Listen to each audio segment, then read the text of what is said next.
Rendez-vous. Rendez-vous. Bonsoir. Bonsoir. Nouveau. Ce soir.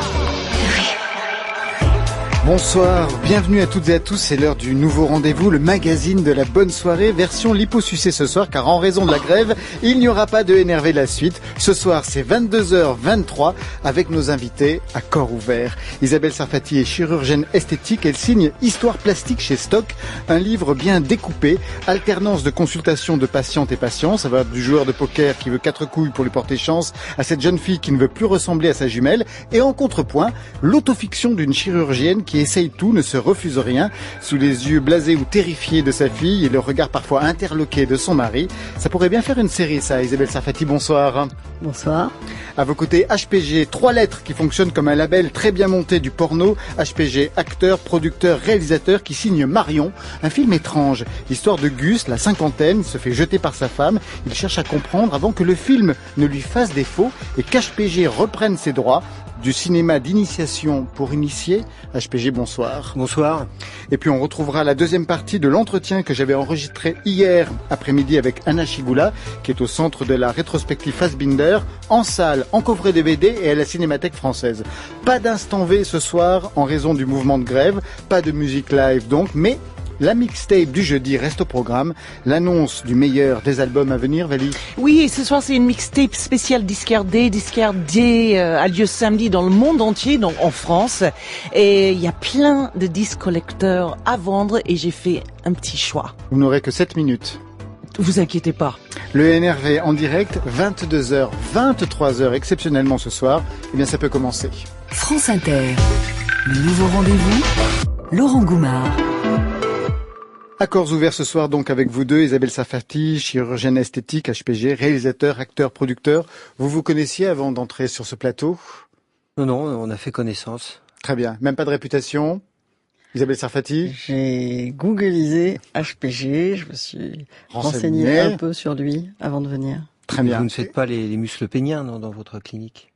Non, moi je suis pas une spécialiste de la chirurgie de l'intime, pas du tout. Donc il n'y a pas de rapport. Non, il n'y a pas de rapport plus que ça. Bah, non. Oui, il y en a à voir sur le corps et tout. C'est une artiste. Non, également. parce que oui, c'est une artiste également. En effet, vous c'est les seins, la silhouette et le visage. C'est ça, Isabelle Sarfati. C'est essentiellement la chirurgie des seins et de la médecine esthétique sur le visage. Sur le visage. Vous y avez eu recours, vous, HPG, ou vous y avez pensé? Non, mais par contre, la chirurgie mammaire, il y a beaucoup d'actrices qui ont recours. Et il y en a beaucoup qui sont pas très bien faites. Voilà, j'aime bien toujours une belle poitrine, enfin une poitrine. C'est soit très au contact très dur, mais trouver une souplesse et un côté naturel dans une poitrine refaite, on en voit rarement. Donc je suis sûr que Madame elle les fait très bien. Mais moi, dans mon métier, et là, je viens de faire, excusez-moi, pour Netflix, on a fait appel à moi pour faire un casting en motion capture. Ouais. Et j'avais envoyé une femme aujourd'hui là qui a la poitrine refaite et c'est pas passé parce qu'on voit pas le mouvement des seins. Donc il faut une poitrine naturelle. Voilà. Isabelle Sarfati. Mais vous avez raison, une poitrine bien refaite, on en voit rarement parce qu'en général on ne le voit pas si elle est bien refaite. Ouais. Donc à chaque fois que vous le voyez, c'est que soit il y a eu un problème de cicatrisation, etc., soit qu'il y a quelque chose de discordant dans le choix et dans le positionnement de la prothèse avec la silhouette. Mais effectivement, ça ne se voit pas, une jolie poitrine. Dans votre livre, il y a pas mal de patients, de patientes. Aucun acteur ou aucune actrice porno. Vous en avez reçu pourtant dans votre cabinet? Oui, bien sûr. Des acteurs aussi? Ah non, parce que je suis une spécialiste du sein, donc la clientèle masculine est très limitée. Oui, mais ça peut commencer à arriver avec les transgenres. J'imagine que quelque chose pourrait se passer de ce côté-là. Effectivement, j'ai beaucoup de transgenres. Qui peuvent être dans le cabinet. Mais là, il y en a pas véritablement. Si, il y en a une, Alex, à 60 ans, qui se découvre être un homme et qui donc veut une mastectomie. On va en parler. Le livre est vraiment formidable. Vous l'avez découpé, vous n'êtes pas chirurgienne pour rien, sur un jeu d'alternance entre les consultations de vos patientes et patients et puis votre vie sur un mode autofictionnel, puisque tout est quand même, on va dire, un peu romancé. Il y a les opérations, les seins, les yeux, les lèvres, les hématomes, votre fille qui vous regarde avec pitié ou blasé, votre mari, ça ferait une bonne série, c'est en cours, Isabelle Sarfati? C'est en cours. Avec haut et court, justement. Ah ouais, donc ça y est, vous participez à l'écriture du scénario? Je pense que je vais participer à l'écriture du scénario. Là, je crois qu'elles sont en train de monter le financement. Et on a déjà proposé ça à des acteurs ou des actrices? Pas à ma connaissance. Vous ferez un caméo à l'intérieur, on vous verra?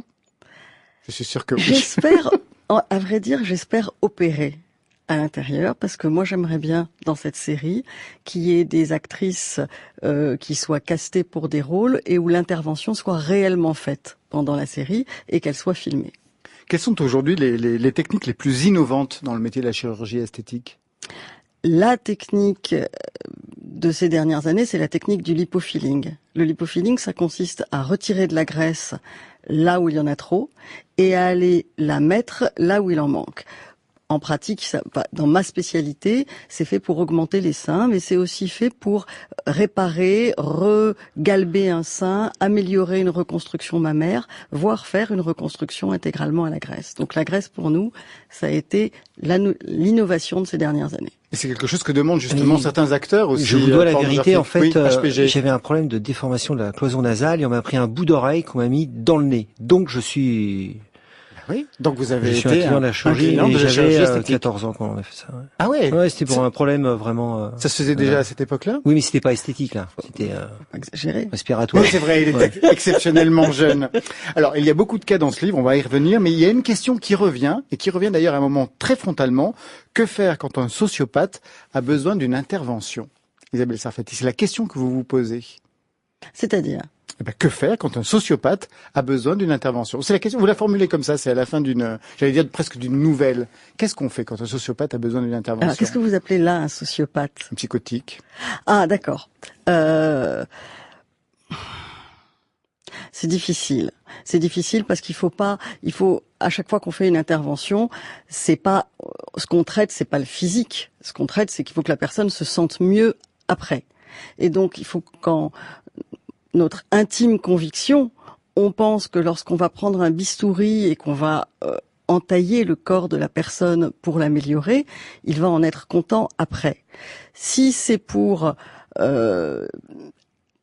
faire que quelqu'un brutalement se mette à délirer ou vive très mal son intervention, indépendamment de tout résultat technique, c'est un mauvais service à rendre. Donc il faut bien réfléchir et savoir si on va lui rendre service ou pas. On a une formation de psychiatrie quand on est chirurgien esthétique? Théoriquement, non. En pratique, il vaut mieux avoir le sens de ressentir ce qui se passe et sentir ce que les gens veulent ou pas. Sinon, on peut le payer très cher.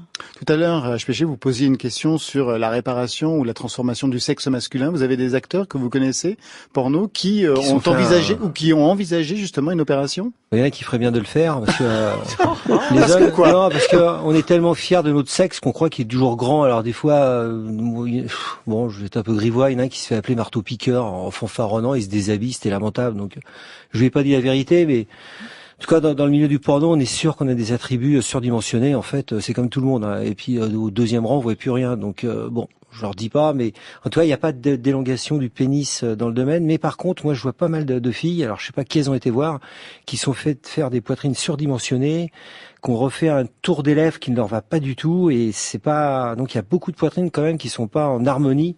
Enfin. J'en dis pas, mais c'est ce que je pense en tout cas. Et c'est même ce qui vous est arrivé, puisqu'il y a tout un passage où vous êtes vous-même dans la peau du bimbo, puisque vous aviez pris pour vous comment on appelle ça? Des prothèses un peu trop volumineuses. Trop volumineuses que vous avez enlevées par la suite. On va revenir sur ce parcours dans quelques instants. Tout de suite, Roulet Jeunesse, lui, il a 20 ans. Alex O'Connor est une sorte de Rémi Brica de la pop anglaise, vous savez, celui qui faisait tout avec tout. Son projet s'appelle Rex Orange County. Loving is easy. C'est vrai, dans le NRV. Loving is easy, you have me fucked up. It used to be so hard to see. Yeah, loving is easy when everything's perfect. Please don't change a single little thing for me. Listen, girl, when you can't even hide it, and it didn't take forever to find it. I was all on my own, almost glad to be alone until love came in on time, on time. So loving is easy, you have me fucked up. It used to be so hard to see. Yeah, loving is easy when everything's perfect. Please don't change a single little thing for me. Ooh,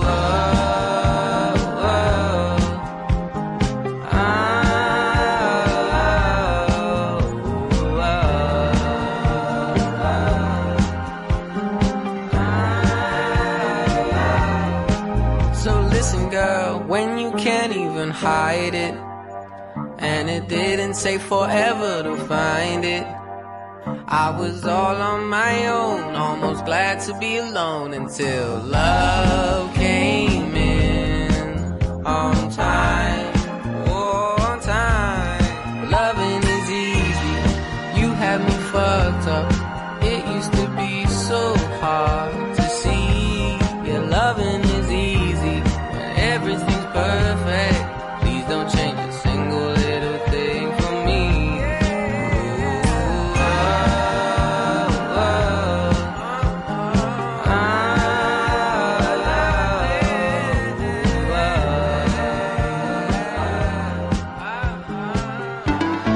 NRV, le nouveau rendez-vous. C'est votre... Mon mari, oui. Laurent Goumard. Je voudrais porter ses cendres dans ma poitrine. Pardon? Il vous suffira de diluer ces cendres dans le sérum des prothèses mammaires, puis de me les implanter à la place de celles que je porte. Ma demande est peu commune, j'en suis consciente, mais cela a déjà été fait auparavant.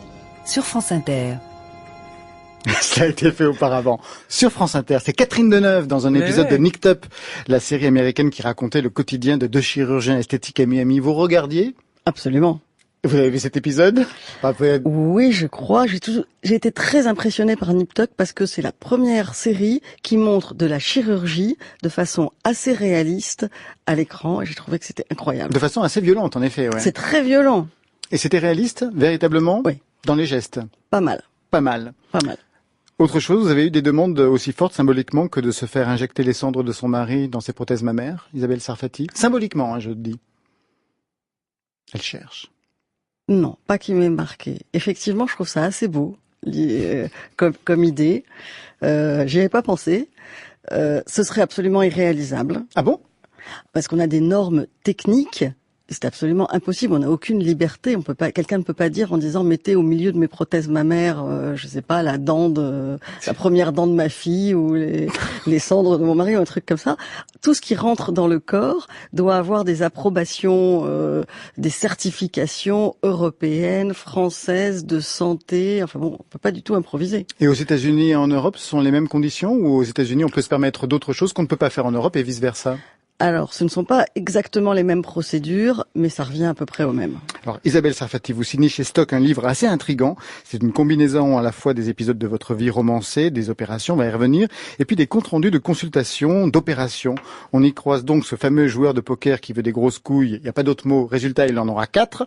Formidable, parce qu'il se touche pour avoir la chance, hein, c'est ça? Non, il a besoin, quand il bluffe au poker, de se toucher des couilles, de sentir qu'il en a des grosses. Voilà, c'est ça. Et donc, il en aura 4. Parfait. Il y a aussi la jumelle qui ne veut plus ressembler à sa sœur, et on s'aperçoit que c'est un délire psychotique. C'est vraiment presque une nouvelle terrifiante. Il y a Alex qui veut une mastectomie alors qu'elle pense à 60 ans qu'elle est un homme. Mais vous ouvrez sur un cas très particulier parce qu'il est absolument pas spectaculaire, il est très intéressant. C'est l'histoire d'une femme de 58 ans qui a des cicatrices qu'elle ne veut plus voir. Ça révèle son passé, ses tentatives de suicide quand elle était adolescente. Or, on ne peut pas faire disparaître les cicatrices, mais vous avez quand même une solution, Isabelle Sarfati. Alors, je me souviens très bien de cette patiente. Elle avait des cicatrices qui racontaient ses tentatives de suicide. Et ces tentatives de suicide dataient de quand elle avait 14-15 ans. Elle en avait 60. Et elle trouvait que c'était indécent de montrer à tout le monde cette adolescence qu'elle revendiquait plus maintenant. Et ce qui l'ennuyait, en fait, c'était pas le côté esthétique des cicatrices, c'était l'histoire que ça racontait. Et en pensant qu'elle n'était gênée que par cette histoire, je lui ai proposé de faire des cicatrices dans tous les sens, qui raconteraient la même chose que si elle était passée à travers un pare-brise, et donc une autre histoire. En plus moche, parce que si je rajoute des cicatrices obligatoirement, ce sera moins joli, moins discret, mais ça va raconter une histoire tellement banale que ça la soulage de ce passé qu'elle n'est plus obligée d'avouer.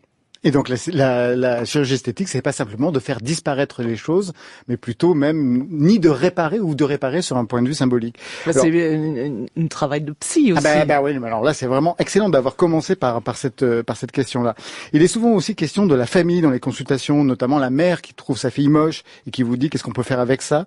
Vous savez, vous, ce qui vous a conduit vers la chirurgie esthétique, Isabelle Sarfati, à la fois comme praticienne et comme cliente? Alors d'abord, je suis la fille d'une mère très belle et d'une sœur très belle.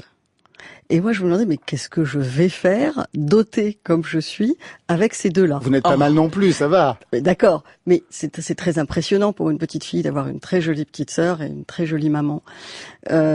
Ensuite, j'aime l'idée de réparer les choses. J'aime la liberté que ça donne d'avoir du pouvoir sur ce qui nous arrive. Et je trouve que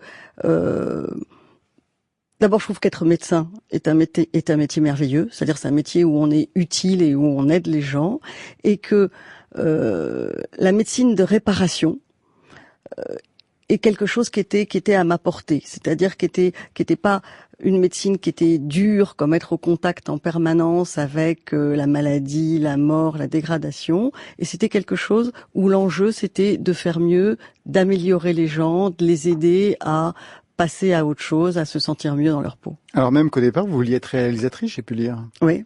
C'est encore de la plastique. Ah, oui, c'est vrai, exactement. Alors, je vais dire quelque chose au niveau des opérations, parce que pour vous-même, ça a commencé très tôt. Enfin, très tôt, pas si tôt que ça. La première fois, j'avais 25 ans. C'était une génioplastie, une avancée du menton pour équilibrer mon grand nez que je n'avais pas envie de faire opérer. À 30 ans, je me suis fait faire une liposuction des cuisses. J'ai toujours détesté mes jambes. J'ai de la cellulite. Je n'ai jamais mis de short, jamais porté de mini-jupe. À 34 ans, je me suis fait bomber le front. Je travaillais avec un plasticien qui utilisait des microbilles de corail pour modeler les reliefs osseux. Il m'en a injecté un peu sur le front. Je suis allé dîner le soir même avec des amis, affublés de 2 petits cocards. Mes amis semblaient horrifiés. J'étais ravi de mon front, mais aussi des cocards que je trouvais sulfureux. La chirurgie esthétique doit être secrète ou revendiquée, pas honteuse. À 40 ans, je me suis fait opérer les paupières supérieures qui alourdissaient un peu mon regard. À 45 ans, je me suis fait poser des prothèses mammaires, puis retirer, puis poser des nouvelles. Vers 50 ans, j'ai fait un lifting. Il y a 2 mois, j'ai fait changer mes prothèses et lisser mes paupières.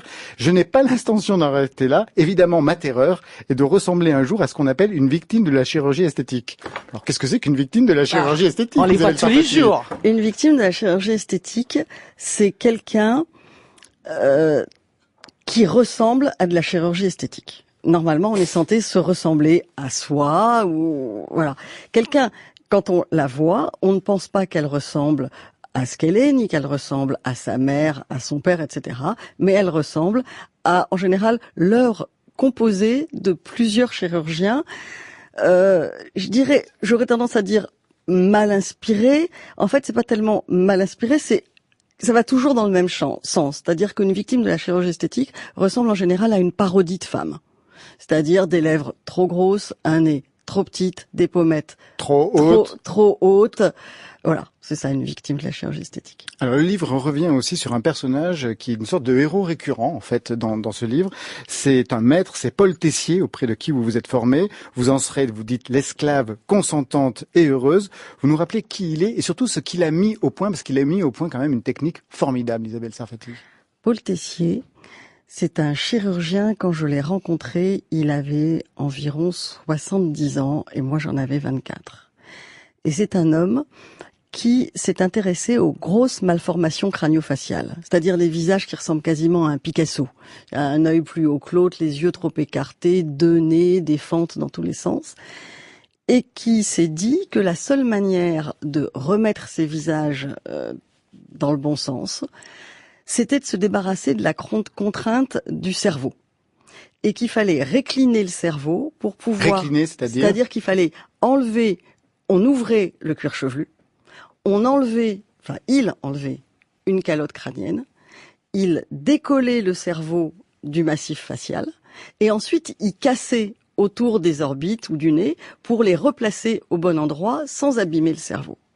C'était de la chirurgie crânio-maxillo-faciale, et il a permis de remettre au bon niveau des personnes qui avaient des orbites qui n'avaient pas du tout la même direction et qui avaient un visage en vrac, dans tous les sens. Et aujourd'hui, c'est une technique qui peut servir, mais pour changer carrément de visage pour certaines patientes ou patients. Dans les films. Ah. En pratique, c'est rare les gens qui veulent changer, genre l'intervention agent secret, oui, dont on a parlé un petit peu pour les criminels de guerre nazis éventuellement, mais depuis, j'en ai plus vraiment entendu parler. Mais ça serait possible, en tout cas. C'est possible en pratique si quelqu'un veut changer sa couleur de cheveux. sa coupe de cheveux, une paire de lunettes, des lentilles de couleur, c'est plus efficace et plus rapide que de la chirurgie esthétique. Alors il y a un autre personnage qui apparaît encore dans ce livre, qui est vraiment bourré de personnages, c'est Yves Gérard Ilouz. C'est un inventeur, c'est un pionnier dans la chirurgie esthétique, mais qui, comme on le voit souvent ici en France, a dû repartir aux États-Unis parce qu'en France, on n'en voulait pas. Et ça donne une idée de la façon dont on a pu regarder le travail de chez chirurgien. Yves Gérard Ilouz, qu'est-ce qu'il a inventé?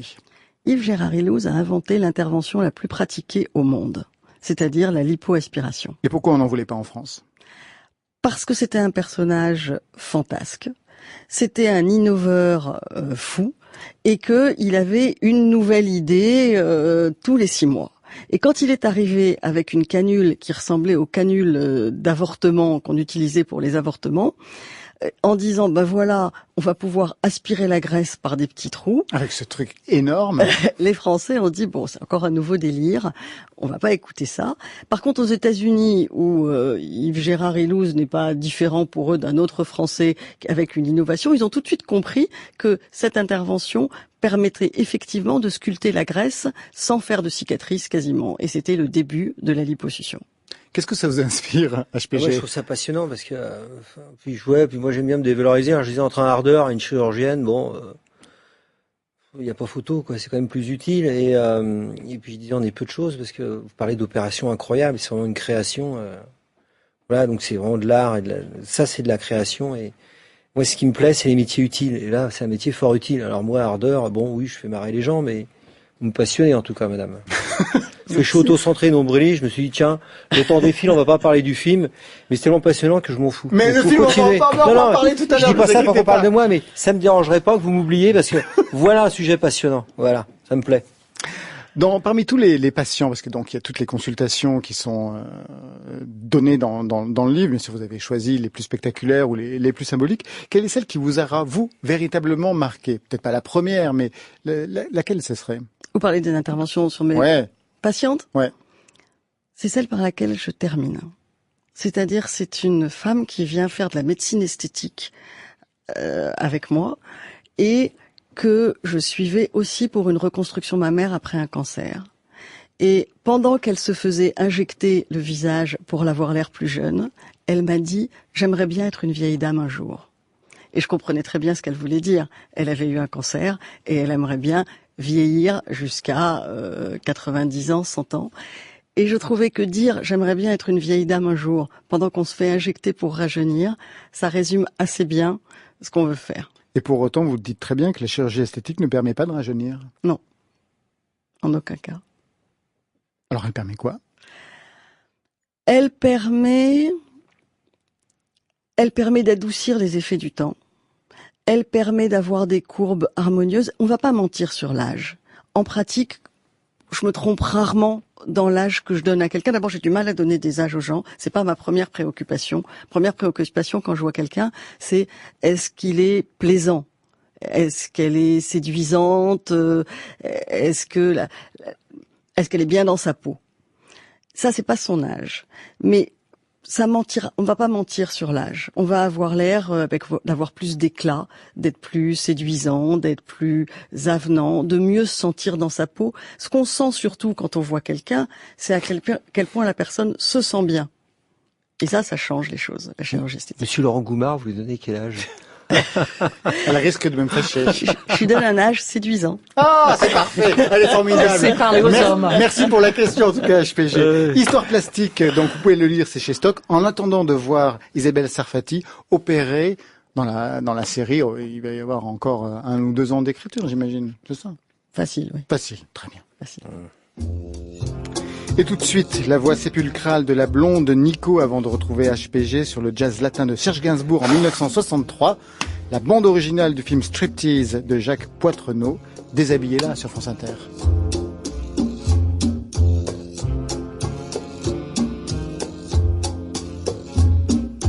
Est-ce pour vous que je striptease?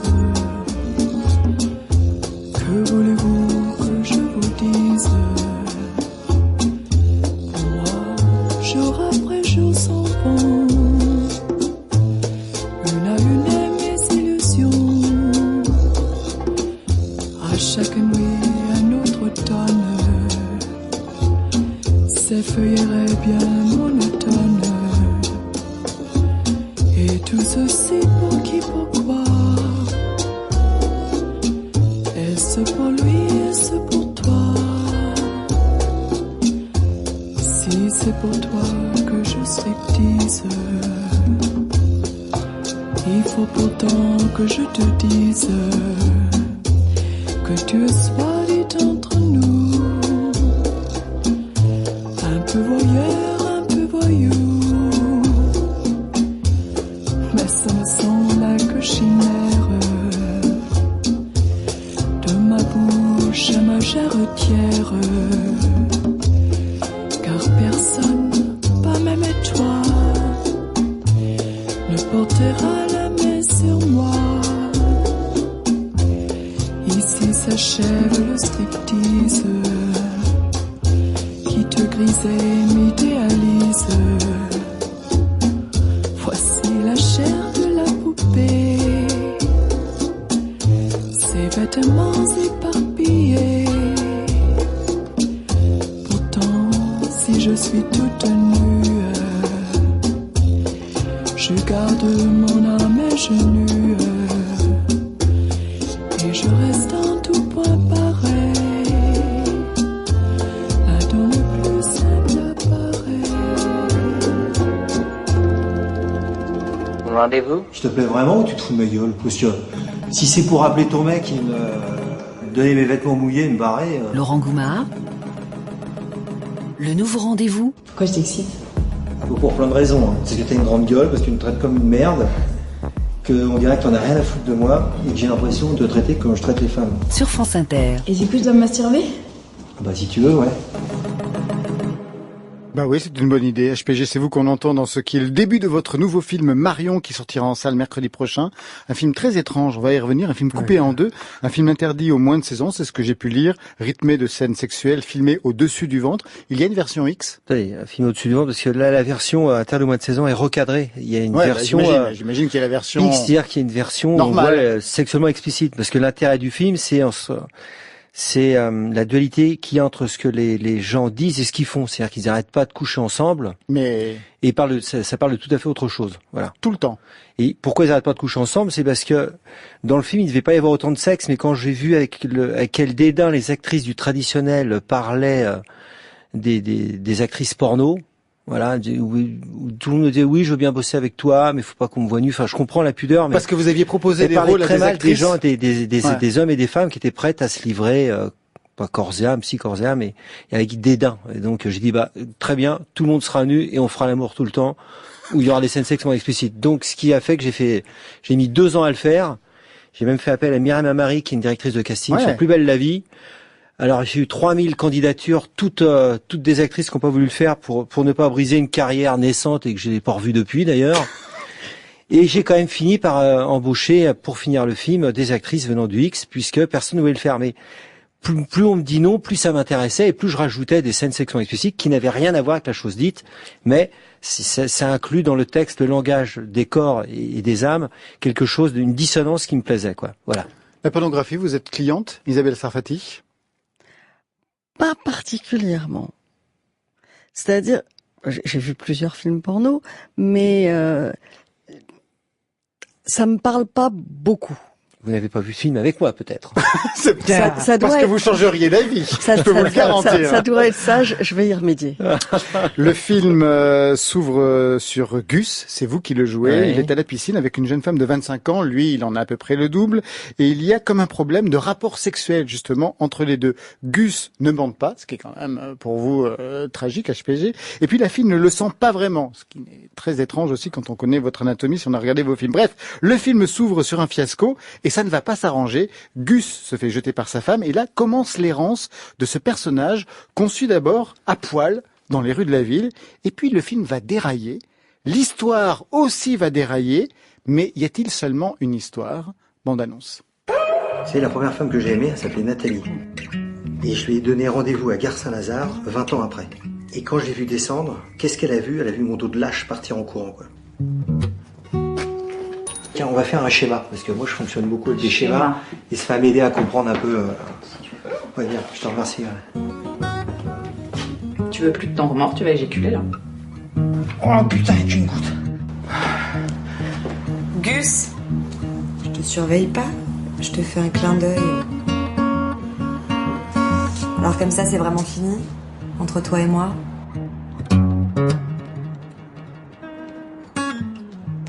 Pour ce film absolument coupé en deux, on va y revenir plus précisément à HPG, vous aviez un scénario au départ? Alors oui, j'avais un scénario au départ, mais vu que personne ne voulait le faire, c'est ça qui m'amuse. Bon, l'idée de départ, c'est quand même justement arriver, parce que ça arrive dans la vie privée, des fois on fait l'amour, puis on a l'esprit ailleurs et on parle d'autre chose qu'on n'est plus dans l'acte. Voilà. Qui dites-vous? Et moi qui suis acteur porno ou qui fait des films traditionnels, j'ai jamais mêlé les deux, et je sais que pour moi c'est une sorte de performance que le sang irrigue ma verge, tout en ayant une discussion pas forcément intellectuelle, mais quelque chose de dichotomique, voilà, qui n'a rien à voir. Et ça me plaisait de le faire. Qu'un jour, j'avais fait une interview, je faisais l'amour avec une jeune femme dans un grand hôtel, et on me posait d'autres questions. Je me suis rappelé de cet étrange paradoxe, cette étrange situation, qui n'était pas dénuée de poésie, justement, parce que les deux choses n'avaient, semble-t-il, rien à voir, mais pourtant, les mots essayent de se mettre en concordance avec l'acte, sans forcément en parler. Donc voilà, ça fait une dissonance et la poésie vient de là. Donc je me suis dit, tiens, c'était l'idée de départ, mais après, personne ne voulant le faire, j'ai dû adapter, mais ça me plaît, hein, j'ai dû adapter l'histoire aux personnes qui voulaient le faire, parce que j'allais pas demander déjà, il fallait que je m'adapte à l'âge, à ce qu'ils étaient en mesure de faire, et donc j'allais pas donner le rôle d'une femme jalouse à quelqu'un qui aurait été incapable de le faire. Et vu que dans mes films, c'est un peu à la Bukowski, les gens qui viennent me voir ont un parcours de vie que j'essaye de filmer. Donc au début, je pars sur un reportage, mais après la chose est écrite, quoi. Voilà. Donc j'ai suivi les gens qui ont bien voulu me proposer, qui ont bien accepté de travailler avec moi. Voilà. Alors le film est, je le dis, coupé en deux, je vais plus expliquer ce qui se passe. C'est-à-dire qu'on suit Gus et puis soudain, le film s'arrête. On est à 48 minutes, il y a un générique, c'est la fin de Marion, et là on se retrouve dans un cinéma, HPG, vous êtes là sur la scène, et vous parlez aux spectateurs, vous regrettez que le personnage de Gus ne soit pas heureux, et vous annoncez qu'il va falloir changer les choses, et vous posez une question aux spectateurs, aux spectatrices, qui va décider du reste du film. Je vais pas en dire plus, non. Ouais, il est en train de dire... Vraiment, le film était un peu poétique, donc on prendra voilà. ce qu'on voudra, quoi. Qu'est-ce qui s'est passé? C'est-à-dire qu'à ce moment-là, vous n'aviez plus rien à raconter de ce personnage de Gus, et il fallait revenir, comme dans vos précédents films, à HPG. Bon, ce qui s'est passé, je ne vais pas mentir, c'est que pour qu'il soit acheté en format long métrage, il manquait des minutes. Ah! Non, mais attendez. C'était un moyen métrage, c'est ça, au départ? Non, c'est pas ça, c'est qu'en fait, et ça me plaisait bien parce que, le film me plaît, je défends Marion, donc corps et âme, mais j'ai quand même du mal avec ce film, c'est-à-dire que moi-même je ne le comprends pas, ce qui est très étrange. Et j'ai pas à faire une promo en disant je comprends tout, j'aime tous mes acteurs, moi je m'aime bien, c'est-à-dire que moi ce qui me plaît, c'est autant dans le cinéma porno, j'essaye de vivre ma vie, de faire gagner et que ma famille puisse en vivre dignement. Et vous en vivez plutôt bien d'ailleurs dans un milieu sinistré. On en avait parlé je me vantais un peu s'il y a des collègues de travail, donc c'était un moyen de pression sur eux. Parce qu'on a déjà fait un plateau sur la pornographie, sur l'industrie pornographique. Les temps sont durs, mais c'est autre chose. Et quand je fais un film autant dans le porno, je bosse sur ma virilité et ma force, autant dans le traditionnel, comme un peu Bukowski dans ses livres, j'aime travailler sur mes faiblesses. C'est pour ça que mes personnages sont dans la tragicomédie. S'il y a une érection, ils vont du mal à l'obtenir, à la garder. De là naît la tragicomédie. Donc je suis absolument pas, vu que je m'aime bien quand même comme mec, j'essaie quand même de me dévaloriser, de me fouler aux pieds dans un film traditionnel, et ça me plaît, quoi. Voilà. Donc le cinéma traditionnel vous sert à ça, en fait, à vous dévaloriser. Parce que je me suis demandé, vous vivez plutôt bien encore, même si vous êtes un peu vanté la dernière fois, du cinéma pornographique. Vous êtes à la fois acteur, producteur, réalisateur. Vous travaillez sur la VOD, qui est une industrie complètement sinistrée, et vous tirez encore votre épingle du jeu. Et par ailleurs, quand même, vous continuez à faire du cinéma tradi, entre guillemets. Mais pourquoi? Déjà, j'ai 52 ans, ça fait plus de 30 ans que je fais du porno, et franchement, j'ai un peu fait le tour, et puis ces actes à la chaîne sont très plaisants, puisqu'à chaque fois je les prends, je me lasse pas, puisque chaque fois que je vois une femme nue, c'est une nouvelle histoire, quoi. Si je suis fasciné par le fait de voir quelqu'un d'habillé, de déshabillé, et qu'après on batifole ensemble et qu'on se fait la bise après, il y a quelque chose qui me plaît. Alors on a couché ensemble, on a fait plein de trucs, puis après on se fait la bise, on se serre la main, au revoir. Ce qui me convient très bien, parce que je suis associable. Et donc dans le traditionnel, c'est tout à fait autre chose. Déjà, la pudeur est différente, je travaille sur la pudeur de l'esprit, quoi. Donc dans ce film-là, j'ai mélangé les deux. dans un foutoir difficile à gérer sur un tournage, mais c'est ça qui est plaisant, voilà. Et je suis pas du tout, vu que je suis assez sûr de moi, qu'on est sûr de soi, la moindre des choses, c'est de travailler sur ses faiblesses, quoi, voilà. Vous êtes déjà l'auteur de 3 longs métrages, hein, je pense entre autres au Mouvement du Bassin avec Rachid Arbakni, il y avait Eric Cantona, un documentaire en 2001, HPG Son vie, son œuvre, le titre était formidable, des films qui vont dans les festivals régulièrement. Vous pensez qu'on ne devrait pas exister aussi, tout à fait. Vous pensez avoir quelle place aujourd'hui dans le milieu du cinéma traditionnel, HPG? Quelle place en fait, j'en cherche pas parce que je travaille dans vraiment ma démarche, c'est la sincérité, quoi. Je fais pas des films pour qu'on les voit, je les fais pour qu'ils me plaisent moi. Après, le reste, ça m'appartient plus. Et j'ai bien essayé de faire. J'avais fait un truc avec Virginie Despentes, on a écrit un scénario, mais bon, c'était pas bon parce qu'on était un peu dans le calcul et tout ça. Et chaque fois, je reviens à des choses personnelles, quoi. Non, pas pour faire un coup, parce que j'aimerais bien aussi avoir plus de public, hein, je vous le cache pas. Mais après, une fois que j'écris, ça m'intéresse plus et je serais incapable de chercher. J'essaie de vraiment d'être sincère, quoi. Voilà, c'est mon truc. Autant je peux être un fiefé marchand de biens dans d'autres domaines, autant là, j'essaie quand même, pour que mon âme soit pas totalement détruite, de faire des choses un peu sincères. Voilà. Un commentaire, Isabelle Sarfati, de tout ce que vous venez d'entendre? Non, je trouve que c'est. J'ai réalisé, moi, à quel point c'était difficile de monter un film. Je suis extrêmement admirative, d'abord, d'avoir réussi à monter un film, ensuite de faire exactement ce que vous voulez ou ce que vous pouvez dans le film, d'imbriquer 2 styles très différents. Je suis extrêmement admirative de ça. Retour à Marion, justement, vous passez la moitié du film nu. Vous vous trouvez comment avec les années qui passent? Tout le film, c'est vrai. Non, à un moment donné, vous avez un t-shirt. Et je m'en excuse auprès de mon public. Vous vous trouvez comment avec les années qui passent, HPG? Je vous pose cette question parce qu'au départ, vous aviez été stripteaseur à vos débuts. Ouais, voilà, acheter l'inventable. C'est vrai? Vous savez, j'ai fait tellement de navets, j'ai fait Condemnman la Texture, j'ai fait vraiment des navets. Donc, qu'on a fait aussi faut bien s'accepter parce que j'ai fait vraiment des très très mauvais films qui en sont des chefs-d'œuvre. C'est à tel point nul que ce sont les remarquables. Donc, écoutez, moi je m'aime bien, j'essaie de pas être méchant avec les autres. Après, la réalité, c'est quand même qu'il y a des gens qui ont beaucoup plus de souffrance que moi, qui physiquement ne s'aiment pas, et voilà. Donc, j'ai la chance d'avoir un gros sexe, donc ça m'a évité de faire plein d'études. Hein, voilà, j'ai brillamment raté mes études. Non, mais c'est vrai en plus. Hein, moi, je le vis comme ça dans mon parcours. Étant quelqu'un de fort érectile, je me suis tout de suite dirigé vers ça plutôt que de me lancer. J'ai jamais voulu être cosmonaute. Ouais. Donc, moi, comme j'ai fait des études, je comprends mieux la taille de mon sexe. Non, mais je vois bien justement ce qu'il en est. J'aimerais bien vous inviter dans votre émission, donc je sais pas par là. Je veux pas dire par là que vous avez forcément un petit sexe, que vous êtes. Oh, de toute façon, je n'en aurais pas honte. Vous n'inquiétez pas. Mais c'est fondamental d'avoir un gros sexe pour un film porno. Oui, il vaut mieux quand même. Il vaut mieux qu'on soit visible du dernier rang. Oui, c'est quand même. Il y a quand même des bases. Visible du dernier rang. Oui, c'est sur un écran. On nous demande pas d'être bilingue. On nous demande d'au moins d'avoir des attributs qui se voient de loin, quoi. Voilà. Donc, on nous demande pas grand-chose, mais de bien nous en servir. Juste une question. C'est un vrai métier en soi, ce qui est pas du tout facile. On avait reçu ici Rocco Siffredi pour le documentaire qu'on avait fait sur lui, qui était signé Thierry Desmazières et Alban Turley. Ouais. Magnifique documentaire, et il parlait de beaucoup de choses. Il parlait notamment d'être victime de son sexe, de ses pulsions. Il parlait de sa souffrance. Vous comprenez ça? Oh, bah écoutez, moi je suis pas victime de mes pulsions ni de ma souffrance. Bon, le pauvre bougre, il souffre, mais il a quand même fait coucher avec je sais pas combien de milliers de femmes, donc faut s'assumer tel qu'on est. Je le connais pas bien, mais bon, avec la vie qu'il a quand même, c'est quand même un peu indécent par rapport au simple hétéro qui rame et qui se marie dès la première femme qu'il voit, quoi. Donc un peu de décence. Il souffre. Il y a beaucoup de gens qui aimeraient souffrir comme lui. Hein. Peut-être. Marion, en tout cas, le film Étrange coupé en deux sort en salle mercredi prochain. Merci à HPG. Ah mais je voulais juste quand même dire, parce que vu que c'est un film difficile, je voulais quand même remercier les peu de gens qui me suivent.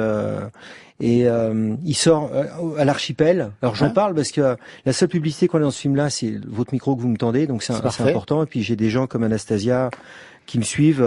Donc voilà, c'était un petit mot à Anastasia Rachman. Parce qu'il y a peu de gens les cinémas d'auteur sont très difficiles et quand on nous suit, il faut quand même les remercier. Eh bien, on vous suit, HPG. Vous restez avec nous, Isabelle Sarfati aussi. Tout de suite, c'est la mixtape du jeudi, la mixtape signée Vali. Qu'est-ce que tu mets comme disque? Je la connais tous par cœur. Une américaine. Qu'est-ce que tu mets comme disque? Je croyais que tu n'aimais pas la musique. Seulement ce disque. Alors, chaque jeudi, Vali annonce le meilleur des albums à venir dans un cadre bien précis. C'est le Discardé, c'est ça? Exactement. Ce soir, ma mixtape est dédiée entièrement aux sorties collector pour le Discardé. Le Discardé défend la bonne santé des disquaires indépendants depuis 8 ans maintenant et ça leur fait du bien. Il s'agit des vinyles inédits qu'on vend dans 1000 boutiques dans 90 villes en France. Ça se passe samedi, j'ai fait mon choix. Je commence avec du lourd, Wu-Tang Clan.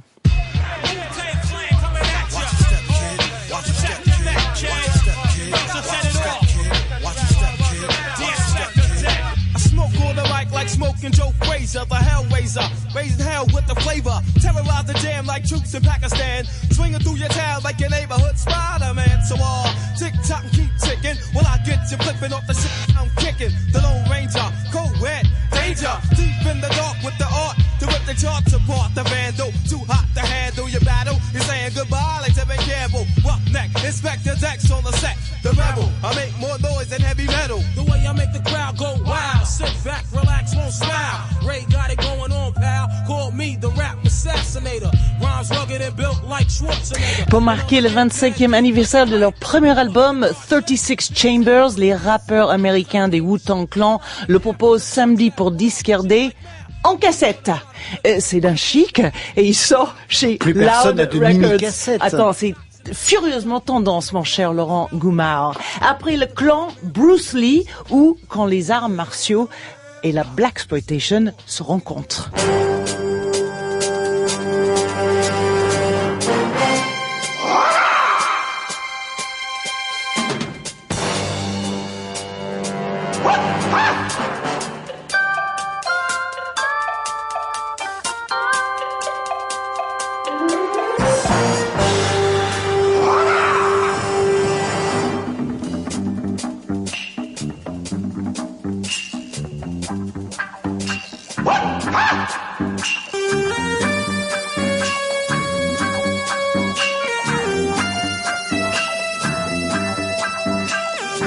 Ça me rappelle quand j'allais au Brady.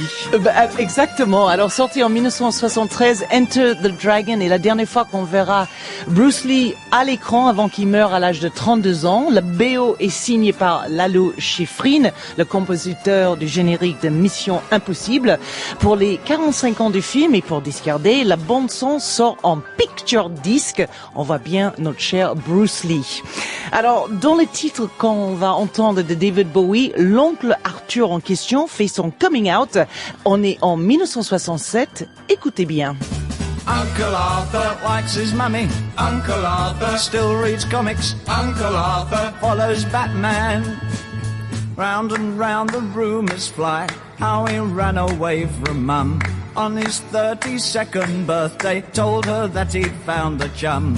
Mother cried and raved and yelled and fussed.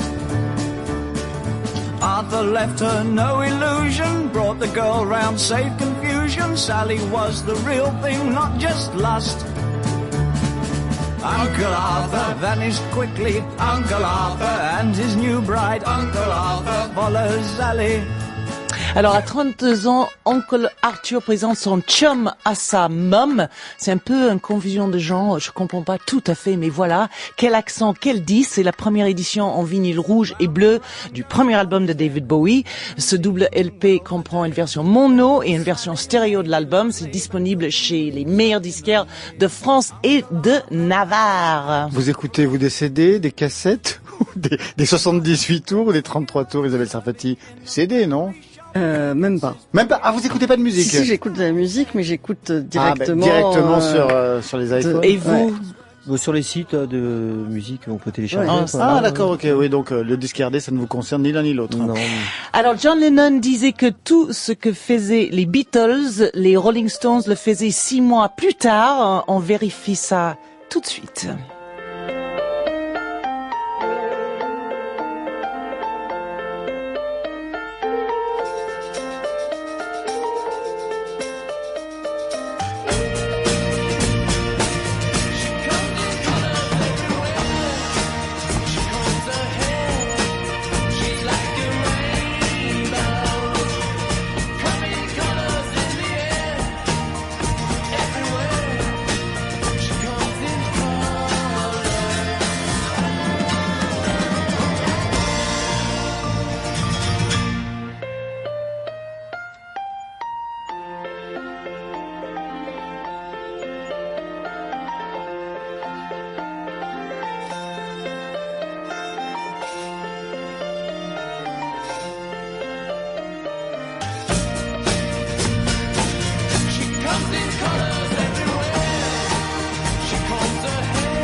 She's a Rainbow complet avec l'intro de piano iconique en vinyle transparent et masterisé de l'album classique Their Satanic Majesty's Request, publié en 1967 par les Stones.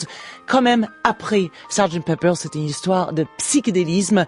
Packaging original avec pochette en 3D. Ça sort pour Disquaire D, le 8e, partout en France. Merci Vali, on va se retrouver lundi. Tout de suite, dernière partie de ce nouveau rendez-vous. On retrouve Anna Schygoula, deuxième partie de l'entretien que j'ai enregistré hier. Anna Schygoula au centre de la rétrospective Fassbinder, en salle, en DVD et à la Cinémathèque française à Paris. Alors hier, on s'était quitté sur l'histoire de son prénom Anna, chargée historiquement. Eh bien, on la retrouve tout de suite sous les traits de Maria Braun. Le nouveau rendez-vous, Laurent Goumard. Der Film Die Ehe der Maria Braun ist ein bewegendes und spannendes Sittenbild der frühen 50er Jahre. Anna Schygoula als Maria Braun, eine Frau, die sich mit allen Mitteln zum Erfolg durchkämpft. Sur France Inter. Nicht ahnend, dass die Männer in ihrem Leben bereits über ihr Schicksal entschieden haben. Et oui, ça nous ramène en arrière, Anna Schygoula, un bout de la bande-annonce du film Le mariage de Maria Braun de Fassbinder. C'est ce film de 79 dont on vous parle le plus dans ce parcours avec Fassbinder. C'est le film qui a eu le plus de succès. Non, en dehors de Lily Marlène, ça a eu encore plus de public, mais succès vis-à-vis de la presse et vis-à-vis du public. Vous avez été sa diva, sa muse, comme on dit, celle qui aura le mieux incarné son cinéma, de 69 à 81. Quel aura été le rôle qui vous a le plus correspondu? Parce que c'est étrange, au début, il vous donnait des rôles de femmes très attachées à des hommes, prêtes à tout absolument pour ces hommes, jusqu'à flinguer quelqu'un, puisqu'il y avait même une arme dans un des films, alors même que votre vie était à l'opposé de ça. Ça lui servait pour jouer avec son comme avec des poupées, des marionnettes d'un cosmos qu'il voulait bouger pour montrer sa vision de ce monde qui n'était pas forcément la mienne. Je pense que dans Maria Braun, il y a au moins autant de lui que de moi, sinon plus. Est-ce que vous avez le sentiment parfois qu'il était jaloux de la carrière que vous auriez pu avoir ailleurs, quand vous tourniez ailleurs, parce que vous avez tourné d'autres films plus tard, après lui, mais oui. Même pendant que vous étiez dans son cinéma, vous avez eu quelques écarts. Il était jaloux de ces apartés? Oui, mais pas du tout. Il a dit, tu vois que chez moi, tu es toujours belle et tu étais horrible. Là, dans l'autre, oui. Il voulait que c'était sa famille qui aurait remplacé la famille qu'il n'a pas eu dans sa vie. Parce que sa mère était surtout absente, elle était souvent malade, son père, ils se sont séparés, il avait 5 ans, il n'avait ni frère ni sœur, donc il était en manque. Comme beaucoup des gens du groupe qui avaient tous eu un peu des déficits du côté de famille. Vous êtes resté en contact avec les autres, justement, Barbara Suková, ou avec Ingrid Caven, ou avec ceux qui ont tourné? Pas du tout. Vous avez tout coupé? Ça s'est coupé tout seul. C'est-à-dire, c'était lui le centre de gravité, là. Et sans lui, donc, tout s'est arrêté à partir des années 80. Oui. Quand il n'y avait plus lui, il n'y avait plus de raison de se mettre ensemble. Il y a eu un après Fassbinder pour vous. Il y a eu Passion de Jean-Luc Godard, Marco Ferreri. Ça vous a valu d'ailleurs un prix d'interprétation à Cannes en 83 pour Histoire de Pierra. Il y a eu Amos Guitaï, Fatih Akin, récemment Cédric Kahn, puisque vous jouiez dans La Prière. Est-ce qu'il y a quand même eu un prix à payer d'avoir été associé, d'avoir incarné le cinéma de Fassbinder, d'après vous, Anna Schygoula? Oui, il y a toujours des prix à payer. Et pour vous, ça s'est traduit comment? C'était que déjà, on me propose très peu, parce on m'associe justement à cette œuvre-là. Vous en avez souffert? Mais oui, j'aurais aimé qu'on me propose plus, oui. Mais vous avez quand même refusé David Lynch, vous avez refusé Blue Velvet, c'est quand même dingue. Oui. Donc quand même, on est venu vous chercher. Oui, il serait venu me chercher, mais à l'époque, je m'occupais de ma mère qui était en train de devenir folle parce qu'elle a perdu la raison. Donc vraiment, j'avais pas la tête à me mettre dans des conditions d'un film qui me proposait d'être victime d'un dingue sexuel tout ça me paraissait si loin et si peu chargé d'humanité que je me suis dit vite, débarrasse-toi de la tentation, même s'il s'appelle David Lynch. Vous avez vu le film après? Oui. Et alors? Et j'ai même lui écrit un mot, j'ai dit j'ai beaucoup aimé le début et la fin. Ce qu'il y a entre les deux, moins. Peut-être dans une autre époque de ma vie, j'aurais pu prendre plaisir de le faire. Mais il m'a jamais répondu. il était dans le même motel que moi. C'est pour ça que j'ai eu l'idée de lui mettre un mot. Vous avez vous-même réalisé des films, vous avez un travail de vidéaste, on le sait peu, mais pour autant vous avez un travail de vidéaste. À quel moment vous avez pris la caméra, vous, Hanna Schygulla? C'était au moment où Fassbinder, il m'avait proposé. Il m'a mis la main sur l'épaule et il m'a dit, tu sais, le prochain film qu'on va faire, on va le faire comme partenaire. Tu ne seras pas seulement mon actrice, mais on va l'écrire ensemble, on va louer une maison, on va le développer du jour au jour. Achète-toi déjà un livre qui s'appelle L'homme de jasmin. C'était un livre qui était écrit par une surréaliste d'origine allemande qui était en train de décrire son délire schizophrénique dans lequel elle voulait donner naissance, mais pas d'un autre être, mais d'une ville entière. Et la ville était Berlin séparée par un mur. Et elle voulait enfanter d'un Berlin réuni. Et donc, pour Fassbinder, c'était vraiment un thème formidable pour parler de l'Allemagne et de la folie normale de la politique. Et donc vous auriez été associé, vous auriez été co-cinéaste pour ce film. Oui. Et j'ai eu le corps le corps peut-être aussi qui frémissait et le cœur qui battait très fort. De joie et aussi de peur. Tout d'un coup, c'était presque trop, mais après, finalement, c'était tout à fait ce que j'avais espéré aussi, qu'on passait à un autre niveau de collaboration.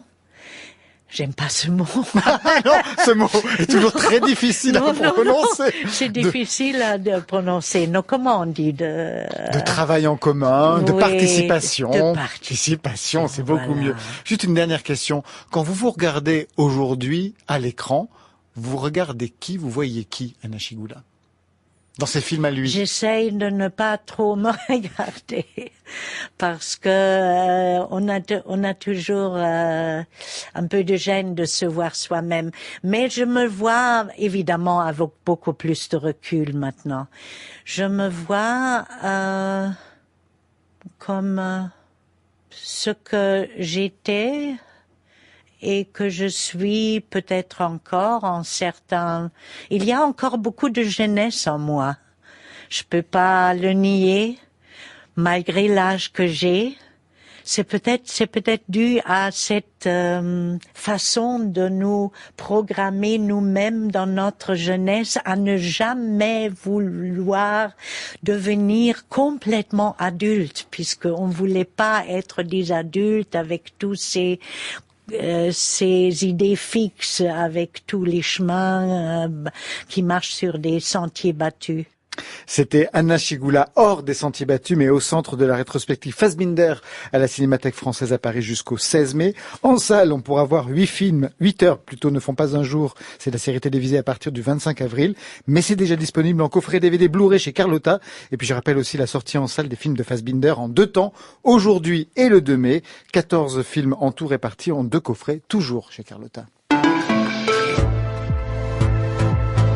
Le NRV, c'est fini pour aujourd'hui et pour cette semaine. Pas de deuxième partie suite au mouvement de grève pour la défense des services publics émis par plusieurs organisations syndicales. Vous pouvez bien sûr écouter, podcaster l'émission, toujours nous suivre sur Facebook, Twitter et Instagram avec le hashtag NRVFI. Ce soir, la réalisation était signée Juliette Médevier et Elsa Béranger. Préparation Virginie Rouzic, Corinne Valente, Benoît Lagan et Margot Page. À la technique, Rémi Sistiaga. Lundi, on se retrouve 22h minuit et on sera là avec elle. Seras-tu là?